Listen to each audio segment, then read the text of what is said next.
கோவை கிழக்கு மாவட்டம் கிணத்துக்கடவு மத்திய ஒன்றியம் மயிலேறிபாளையத்தில் திராவிட முன்னேற்றக் கழகத்தின் ஓராண்டு ஆட்சியில் நூறாண்டு போற்றும் சாதனைகள் விளக்கும் தெருமுனை பிரச்சாரம் கழக ஊராட்சி செயலாளர் திருமூர்த்தி அவர்கள் தலைமையில் நடைபெற்றது.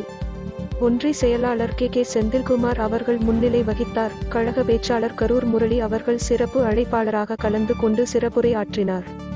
இந்நிகழ்ச்சியில் ஊராட்சி மன்ற தலைவர் கோமதி திருமூர்த்தி, துணைத் தலைவர் சுப்பிரமணி, பொதுக்குழு உறுப்பினர் சே. நடராஜ், பொறுப்பு குழு உறுப்பினர் ரமேஷ் மற்றும் கழக நிர்வாகிகள் சீனியர் டி. சுதாசன், வெள்ளிங்கிரி காளிமுத்து, பேச்சி முத்து, ஏழூர் தீபன், மாம்பள்ளி குப்பு ராஜ், செல்வராஜ், வரதராஜ், மோகன்ராஜ் மற்றும் ஊர் பொது மக்கள் உட்பட ஏராளமானோர் கலந்து கொண்டனர்.